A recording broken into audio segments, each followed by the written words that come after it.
টুনির 100 মিলি দে, ও তো ওর থেকেও শরীর বড়, তাই না? না ওর চোর না, কি কন?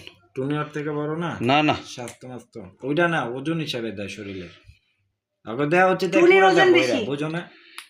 ওর থেকে টুনির ওজন বেশি। হ্যাঁ ওর অর্ধেক ওয়েট কার, ওর অর্ধেক ওয়েট বুবুর হইব না? ঠিক আছে, ওর হইব। তাহলে তো ওর এই দিচ্ছে 55 মিলি, তা ওর হিসাবে তো 100 মিলি দেওয়ার কথা না বলতেছেন টুনি ওজন বেশি হবে নয়, পাতলা টুনির গেছে ওজন না, বেশি না? পাতলা গেছে।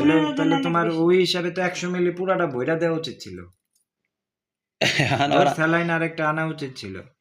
আচ্ছা ভাই, আমরা জানেন কি, আমরা তো ওদের সাজেশন নিয়ে কিন্তু চিকিৎসা করতেছি, কিন্তু ভালো ডাক্তারের যদি পাইতাম তাহলে কিন্তু ভালো হতো না। স্যালাইন আমার হিসাবে না দিলেও হয়, দিলাম, যা দেখি কি অবস্থা, দুর্বল না হোক এটাই। কিন্তু স্যালাইন দিতে হচ্ছে পাতলা পায়খানা করবো, ঠিক না? হ্যাঁ, যা পারে।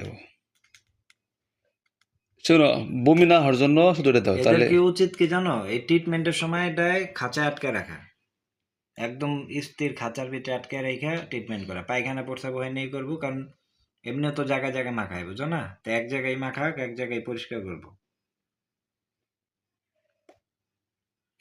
এগুলির জন্য এত বিড়াল পাললে এলো ঝামেলা। ওই আপুরা যে পালে দেখো, ওনাদের খাঁচা আছে, বড় খাঁচা আছে, চেক কাঁচা আছে, কাঁচা তো আছে। খাঁচার ভিতরে করে ওই অসুস্থ হইলে আটকায় আলাদা ভাবে ঢেকে ঢুকে রাখে, বুঝো নাই?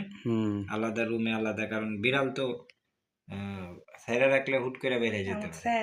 না ছেড়ে দেয় না, দাদা না, এ রোগের টান মাথার সাথে শেষ হয় নাই, এত ডুক দিয়ে রোগে টান দাও তোমার? না না হয়েছে যে